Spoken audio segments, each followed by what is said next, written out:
So side grafting tayo guys, hindi kasi to grafted. So kailangan nating mag-graft dito. So gusto na may-ari, grafting. So may mga bulaklak oh. So mga 40 cm, 30 cm, mga 40 dito. Ang gagawin, prepare ka muna ng sayon. So, focus mo ha. Yan na muna, yan lang. Kaya ako naman nag-edit.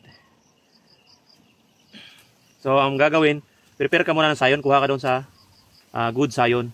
Yung sa desire mo na clone ng kakao. Ayan o, may mga bad eye na siya. So, yan ang gagamitin natin. But, pencil size, may active yung mga bad eye niya. Hindi pa siya dry ha. Tapos, kung saan yung medyo brown na, yun ang panglabas. Yung green pa, yun sa ilalim. Yan, ganyan natin. Kung gagawin, gagawa ako ng B-type dito. Wedging. Mahaba sa kabila naman maiksi lang. Ayan.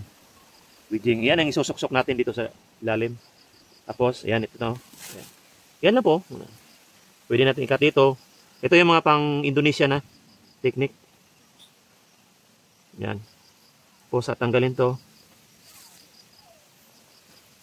Iba rin yung ginagawa ko na ikat. Ito naman, pantay siya. Pantay cut. Tapos tatanggalan. Ayan lang. Ayan lang. So ganyan lang po kasimple. Ayan o. Tapos gamit tayo ng grafting tape. Ito. Nabili ko sa online. Mura lang to.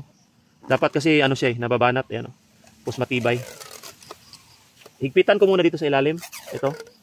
Dito sa ilalim. Higpitan ko muna to. Ito ang tinatawag na side grafting. Side grafting. Pag wala ka na makitang chupon, kailangan natin mag-side grafting. Pero pag may chupon, pwede rin yun. Diba? So, higpitan ko muna dito. Dapat dito yung final. Na hindi siya nabubunot. Diba? Ayun, matibay yun. Tapos, dahan-dahanin ko na lang pataas. Ano na lang to? Pang cover na lang to siya. Diba? So, wala akong ginalawa. Ayan o. Ayan lang. Napaka-simple po. Ayan. So, hindi na siya mahigpit. Tama lang siya. Ayan. Tapos, dito, dapat kasi hindi makapasok ang tubig. Kaya ito final yan Hindi walang tubig na makakapasok yan. Kailan po tatanggalin? Kalahati after 3 weeks. 2 weeks, 3 weeks makikita mo may lubas na usbong dito. Tanggalan mo na kasi mamamatay ito eh. Tanggalan mo kalahati, iwanan mo lang dito sa itong base niya. Dito sa bandang ibaba, iwanan to. Yan, wala nang tubig makakapasok yan. Tapos palabasin ang usbong, isprehan ng mga pulyar, tapos lalaki siya, kakat mo na to.